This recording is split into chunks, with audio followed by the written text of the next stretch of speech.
കേരളത്തിൻ്റെ ആകെ വനാതിർത്തിയെ 12 ലാൻഡ്സ്കേപ്പ് പ്ലാനുകളാക്കി നമ്മൾ മാറ്റിയിട്ടുണ്ട്.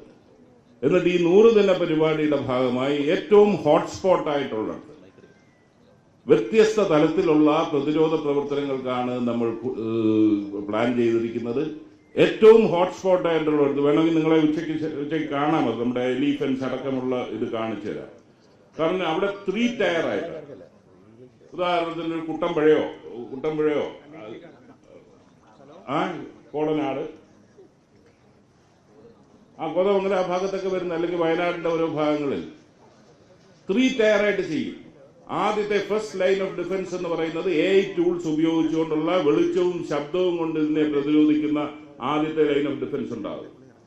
രണ്ടാമത്തെ ലൈൻ ഓഫ് ഡിഫൻസ് എന്ന് പറഞ്ഞാൽ ഹാങ്ങിങ് ഫെൻസ് ആയിരിക്കും. മൂന്നാമത്തെ ലൈൻ ഓഫ് ഡിഫൻസ് എന്ന് പറയുന്ന വൻ മതിൽ പോലെ, ഒരു കാരണവശാലും ആനയ്ക്ക് മറികടക്കാനൊക്കാത്ത വൻ മതിൽ എന്നുള്ള നിലയിലേക്ക്. പക്ഷെ ഭയങ്കരമായ കോസ്റ്റ്ലി ആണത്. അതുകൊണ്ട് എല്ലായിടത്തും അത് പ്രായോഗികമില്ല. അതുകൊണ്ട് ഏറ്റവും ഹോട്ട്സ്പോട്ട്സ് ആയിട്ടുള്ളത് ചെയ്യും. വളരെ നല്ല രീതിയിൽ ചെയ്യാവുന്ന നാച്ചുറലായിട്ടുള്ള പ്രതിരോധമുണ്ട് തേനീച്ചക്കൂടുകൾ സ്ഥാപിക്കുക എന്നുള്ളത്. ഒരാനയും പിന്നെ ഇങ്ങോട്ട് വരത്തില്ല.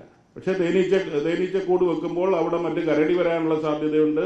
കരടി വരുന്ന മാത്രമല്ല, ഹണി ബാഡ്ജർ എന്ന് പറഞ്ഞ് ഇത് പൊളിച്ചു കളയുന്ന മറ്റൊരു ഇതുണ്ട്, അത് വരാനുള്ള സാധ്യതയുണ്ട്. ഇതെല്ലാം ഉള്ളതുകൊണ്ട് അതിനും ഒരു സൊല്യൂഷൻ ഈ ദിവസം എൻ്റെ അടുത്ത് പറഞ്ഞു, ഞാൻ നിങ്ങൾ ഷെയർ ചെയ്തില്ല.